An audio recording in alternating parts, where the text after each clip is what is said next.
प्रिय भक्तजनों, जैसा कि आज समाज में यह देखने को मिलता है कि हम धर्म से, मानवीय मूल्यों से, अपने संस्कारों से, अच्छी बातों से दूर होते हुए चले जा रहे हैं। और इस कारण से हम सब किसी न किसी प्रकार की मानसिक चिंता से ग्रसित हैं, परेशान रहते हैं। और इस कारण से हमारे शरीर के अंदर अनेक प्रकार की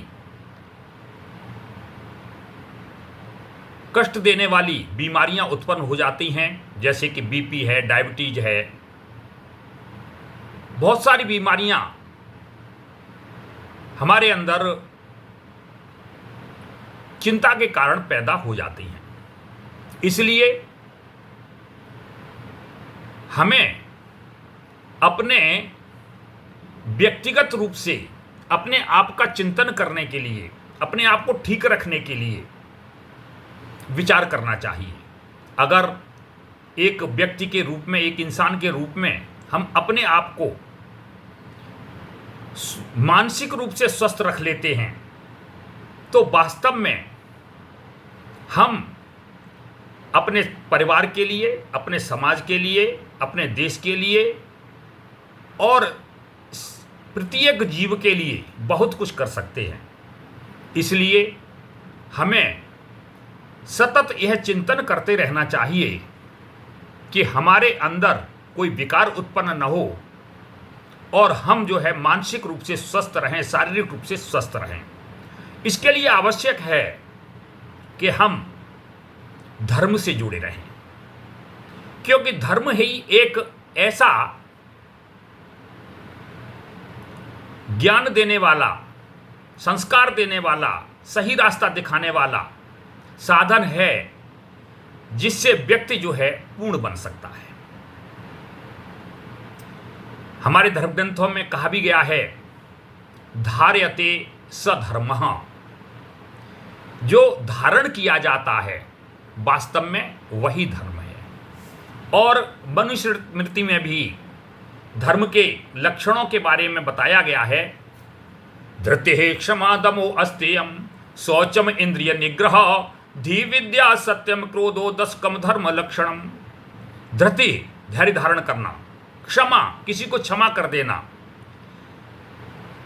अस्तेयम यानी आवश्यकता से अधिक वस्तुओं को संग्रहित न करना आदि। ये जो इस प्रकार के 10 जो है, धृति, क्षमा, दमो, अस्तेयम, यानी ये जो है सब जो है 10 मिलाकर के जो कर्म जो है उसमें लक्षण बताए गए हैं। इन संपूर्ण लक्षणों को यदि हम अपने अंदर समाहित कर लेते हैं तो वास्तव में हम एक सच्चे धार्मिक व्यक्ति बन सकते हैं, सच्चे पारिवारिक व्यक्ति बन सकते हैं, सच्चे सामाजिक व्यक्ति बन सकते हैं, हम सच्चे देशभक्त बन सकते हैं।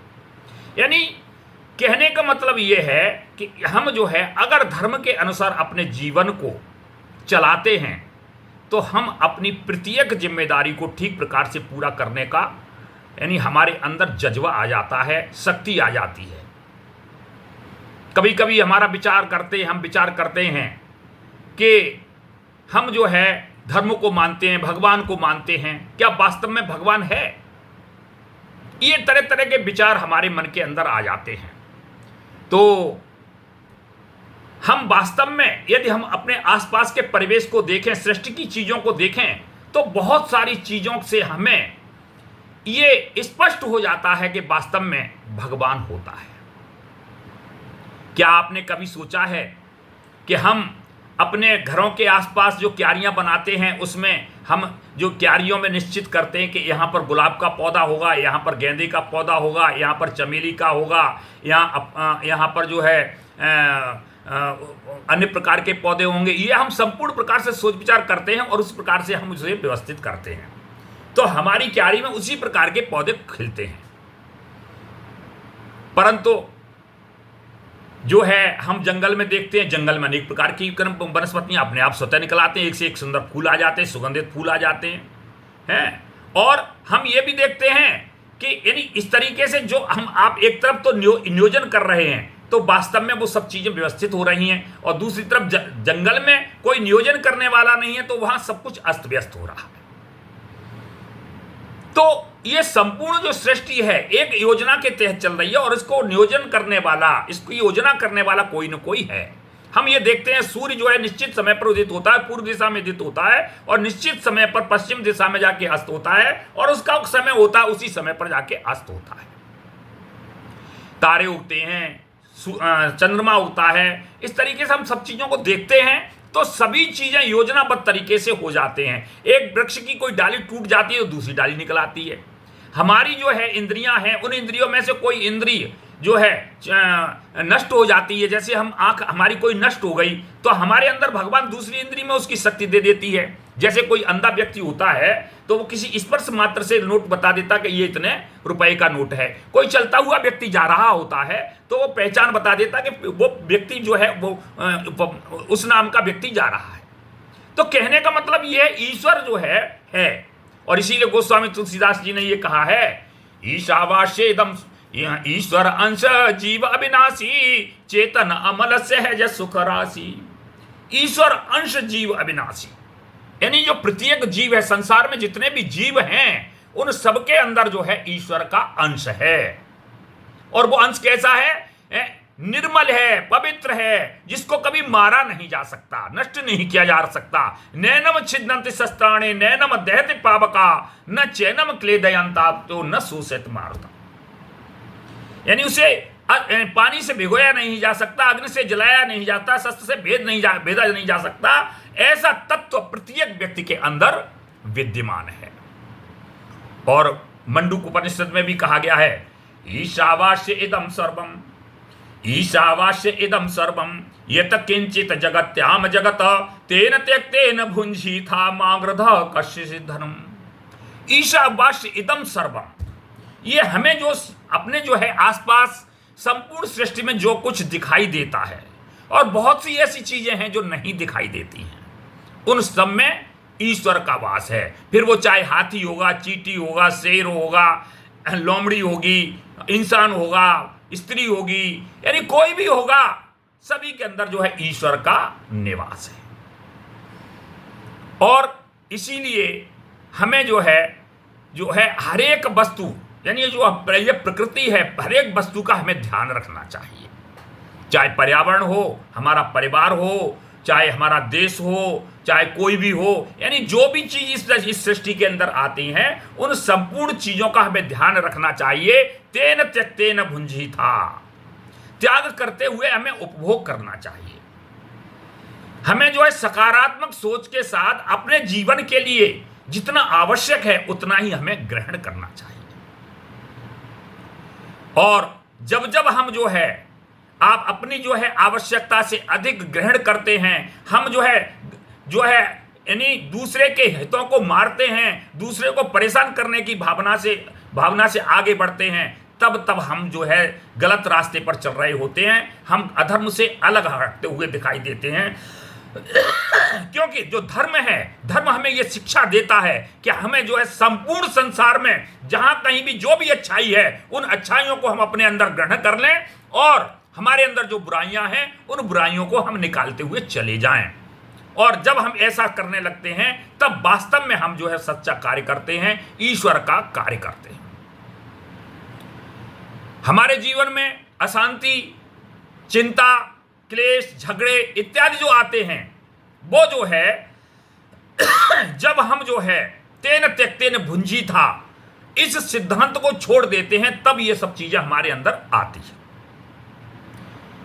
और जब ये आती हैं तो हमें अनेक प्रकार की चिंताएं देके जाती हैं, हमें अनेक प्रकार के रोग देके जाते हैं, कष्ट देके जाते हैं, और हम जो है फिर दोष देते हैं कि हमारे साथ ये क्या हो रहा है, ईश्वर हमारे साथ क्या कर रहा है।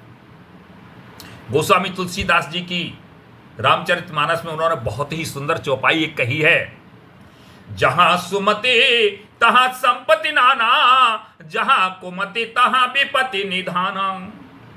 प्रिय भक्तजनों, ये चौपाई वास्तव में एक महामंत्र है।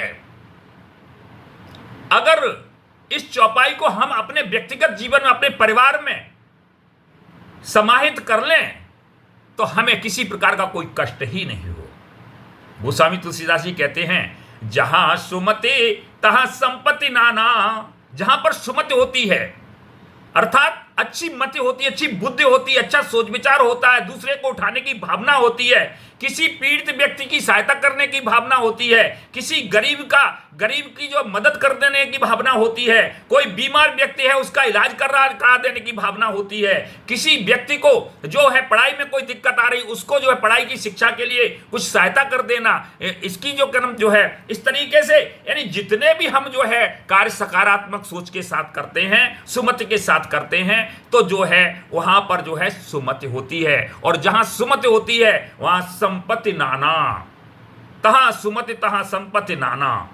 जहां सुमति होती है वहां अनेक प्रकार की संपत्तियां आती हैं, अनेक प्रकार के सुख आते हैं, धन वैभव आता है, लक्ष्मी आती है, वहां पर देवता निवास करने लगते हैं, वहां पर रहने को मन करता है, वहां अशांति नहीं होता है, वहां झगड़े नहीं होते, वहां आनंद ही आनंद होता है। और जब इस प्रकार का आनंद ही आनंद होता है तो हमारा मन और मस्तिष्क जो है बिल्कुल जो है चिंता से शून्य हो जाता है, हमारा शरीर स्वस्थ रहता है। और जहां कुमति होती है, कुमति मतलब नकारात्मक सोच, आपसे किसी ने अच्छी सलाह दी कि ये कार्य ऐसे करना चाहिए, आपने कहा नहीं ये तो वो तो ऐसा करता है, तो वो जो है वहां पर जो नकारात्मक सोच आ गई वो कुमति है। और जो कुमति है, कुमति जो जहां पर होती है वहां लड़ाई झगड़े होते हैं, एक दूसरे की निंदा होती है, दूसरे की टांग खिंचाई होती है, वहां पर जो है दूसरे को नीचे गिराने की भावना होती है। कोई व्यक्ति किसी भी तरीके से आपके साथ कोई भलाई कर रहा है उसमें भी आपको नकारात्मक चीज दिखाई देती है और वो कहते हैं नहीं ये तो हमें नुकसान ही पहुंचाना चाहता है। जैसे हम अपने परिवार में देखते हैं तो कितने जरा छोटी छोटी बातों पर झगड़े होते हैं। कहने के लिए हमारे परिवार में सास और बहू रहते हैं, एक बहू जो है दूसरे के घर, दूसरे परिवार से आती है और वो जो है सोचती है कि हम इस परिवार में, अब हमारा ये परिवार है और हम यहाँ परिवार में प्रत्येक सदस्य की चिंता करके सबका दिल जीतेंगे और यहाँ पर अच्छी तरह से रहेंगे और जो है मैं अब इस परिवार की सदस्य बन करके दिखाऊंगी और सबको जो है ये लगना चाहिए कि मैं वास्तव में यहाँ की बेटी हूँ।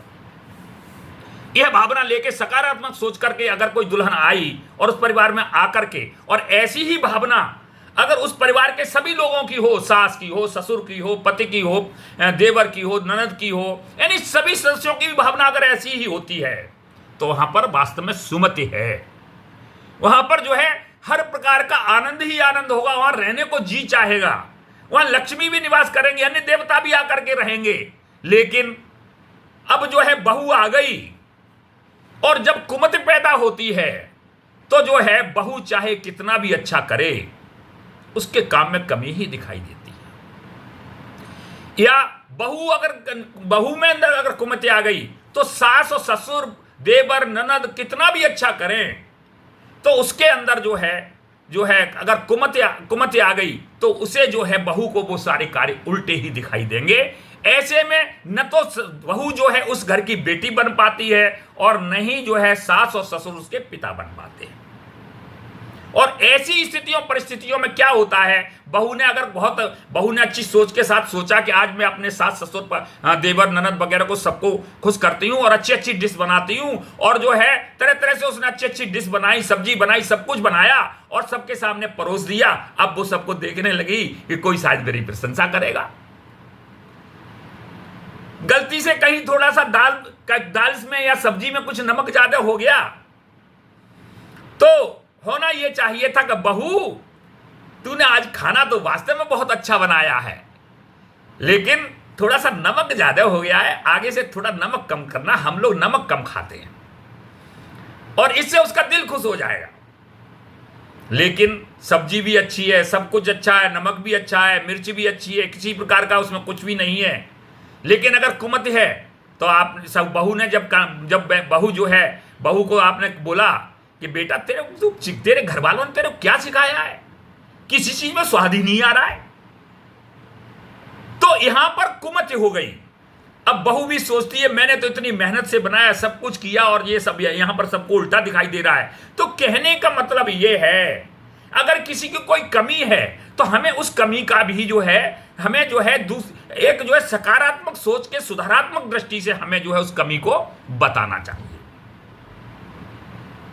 हमें जो है नकारात्मक दृष्टि से उसके सामने नहीं रखना चाहिए, ताकि भविष्य में उसमें सुधार हो और घर परिवार में अनावश्यक अशांति पैदा नहीं हो। और जब इस प्रकार की भावना होती है कि अशांति वाली भावना, अशांति पैदा न हो, तो प्रत्येक व्यक्ति अच्छी तरह से सोच विचार करके कार्य करता है, एक दूसरे का ध्यान रखता है, एक दूसरे पर समर्पण की भावना रखता है, एक दूसरे की परेशानी समझता है और उसको हर तरह की सहायता करने की इच्छा रखता है। तो परिवार का पूरा हर एक सदस्य जो है एक दूसरे से अटूट बंधन से जुड़ जाता है और जो है हर एक दूसरे की चिंता करता है और वहां आनंद ही आनंद होता है। ईश्वर की जो है बरदस्त होता है, ईश्वर की कृपा ही कृपा होती है। संपूर्ण प्रकार के यानी सुख जो है वहां बरसते हैं, धन संपत्ति बरसती, लक्ष्मी निवास करने के लिए आ जाते हैं और ऐसा लगता है कि सारे देवता ही इस परिवार में आकर के रहने लगे।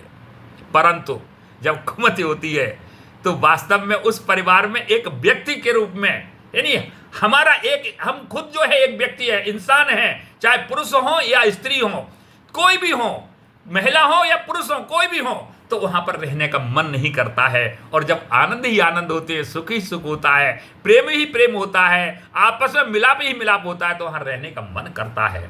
और तब ये लगता है वास्तव में ये परिवार है और परिवार क्या होता है ये हमारी समझ में आता है। और यदि हमने इस वक्त इस जो है कुमति और सुमति पर सोच विचार नहीं किया, हम सुमति को अपने अंदर नहीं लाए, तो हमारे जो है जीवन में भी विपत्तियां आनी शुरू हो जाती हैं और जो है हमारे शरीर में कष्ट आने शुरू हो जाते हैं, बीमारियां आनी शुरू हो जाती हैं और एक के बाद दूसरी बीमारी, दूसरा कष्ट ये जो है हर एक परिवार में आना शुरू हो जाता है। तब हम ईश्वर को दोष देते हैं। तो ये ईश्वर को हमें दोष नहीं देना चाहिए। हमें यह भी याद रखना चाहिए कि यह आत्मा अमर अमर नहीं, अजर और अमर नहीं है। ये शरीर अजर और अमर नहीं है, आत्मा है वो अजर और अमर है, लेकिन शरीर नहीं है। जिस शरीर से को हम आप इतना ध्यान रख रहे हैं, उस शरीर इतना अजर और अमर नहीं है। तो इसलिए इस शरीर से जितने भी अच्छे कार्य हो सके हमें उतने अच्छे कार्य करने चाहिए, क्योंकि कहा भी गया है ये जो शरीर है पंच तत्वों से मिला है। जल थल पावक गगन समीरा, पंच तत्व मिल बना शरीरा। ये जो शरीर बनाया है भगवान ने, ये 5 तत्वों का बनकर के बना है। जल थल, थल मतलब आकाश, पावक अग्नि है, गगन आकाश, समीर वायु, यानी इन सब तत्वों से मिलकर के ये जो है हमारा शरीर बना है। और जब इस शरीर का समय पूरा हो जाता है तो कहा भी गया है यह तन कांचा कुंभ था, यह तन कांचा कुंभ था, लिए फिरे था साथ, लागा झटका फूटिया कछु न आया हाथ। यानी ये शरीर जो है केवल घड़े के समान है और जब झटका लगता है, फूट जाता है, तो कुछ भी हाथ नहीं आता है। तो हमारे परिवार के जो सदस्य होते हैं, जो हमें बहुत अधिक प्यार करते हैं, पत्नी सोचती है कि आपके बिना तो हम रह ही नहीं सकते, हमारा परिवार ही नहीं चल सकता। पुत्र सोचता है पिता के बिना कुछ नहीं हो सकता। बेटी सोचती है कि हमारे पिता ही हमारे सब कुछ हैं। भाई सोचता है कि इसके बिना हम कुछ कर ही नहीं सकते। ये संपूर्ण जितने भी बहुत अधिक प्रेम करने वाले हैं, जब हमारा शरीर शांत हो जाता है तो शीघ्र से शीघ्र हमें चारपाई से नीचे उतार लेते हैं और फिर सोचने लगते हैं कि जितनी जल्दी इनकी जो है मिट्टी को ठिकाने लगाया जा सके उतनी जल्दी लगाओ। और जो है तुरंत उन तैयारियां हो जाती हैं और अंत में जाकर के हमें शमशान में जाकर के हमारा दाह संस्कार वगैरह कर दिया जाता है। कहने का मतलब ये है कि ये पंच तत्वों का शरीर, पंच तत्व मिल जाता है। जो बहुत अधिक हमारे जो चिंता करने वाले होते हैं, वो कुछ दिन का शोक बना के फिर अपने कार्यों में लग जाते हैं।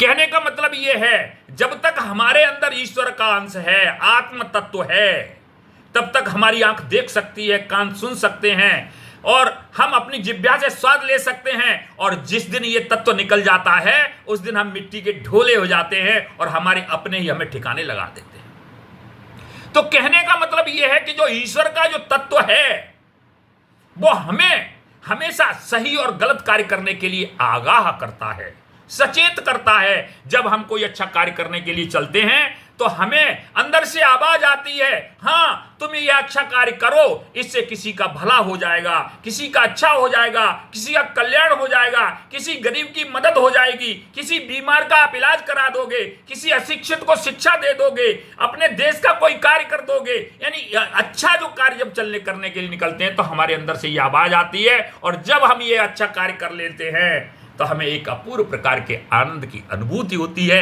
एक शांति मिलती है, और हमें हमारा दिल खुश होता है। और जब जब हम गलत कार्य करने के लिए निकलते हैं तो अंदर हमसे हमें जो है आवाज आती है, नहीं ये गलत कार्य मत करो, इससे किसी का अहित हो जाएगा, किसी को पीड़ा पहुंचेगी, देश का हित हो जाएगा, समाज का अहित हो जाएगा, कोई मानवीय मूल्य टूट जाएगा, और ये कार्य आप न करें। और हम जब अंदर की आत्मा की ये आवाज को दबा करके और फिर भी हम गलत कार्य करते हैं तो हमें एक जो है अंदर से एक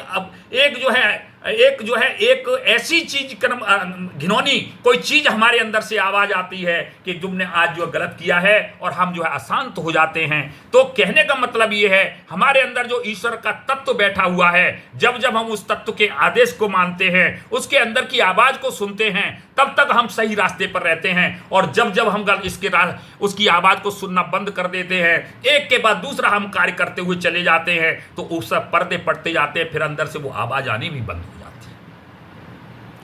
और जब व्यक्ति सही कार्य करता है तो उसकी जो है जो उसकी आत्मा पर, ईश्वर के अंश पर जो पर्दे पड़े हुए हैं, वो परत पड़ी हुई हैं, वो परत हटती हुई चली जाती हैं, और वो विकसित होता हुआ चला जाता है। उसके अंदर उसका जो है, यानी उसके अंदर जो है उसकी क्षमता बढ़ती चली जाती है, उसका व्यक्तित्व बढ़ता चला जाता है, उसका ज्ञान बढ़ता चला जाता है, उसकी बुद्धि बढ़ती चली जाती है, और धीरे धीरे करके वो व्यक्ति एक जो है ईश्वर की तरफ अग्रसर होने लगता है, और समाज में हमेशा अच्छे अच्छे कार्य करते हैं। उसकी एक समाज में पहचान बन जाती है, और जो है पहचान बनने के बाद यानी हम जो है ईश्वर के नजदीक पहुंच जाते हैं। कहते हैं ईश्वर और इंसान दोनों एकाकार हो जाते हैं। तो ऐसी स्थिति हो जाती है तो हम जो है यानी जब अपनी आत्मा को कितना विकसित करते हैं, ईश्वर के तत्व को कितना विकसित करते हैं, ये अच्छे और बुरे कार्य हमारी आत्मा को जो विकसित करते हैं, हमारे व्यक्तित्व को विकसित करते हैं। इसलिए हमें जो है हमेशा अच्छे कार्य करते रहना चाहिए, और हमें जो है जब हम अच्छे कार्य करते रहेंगे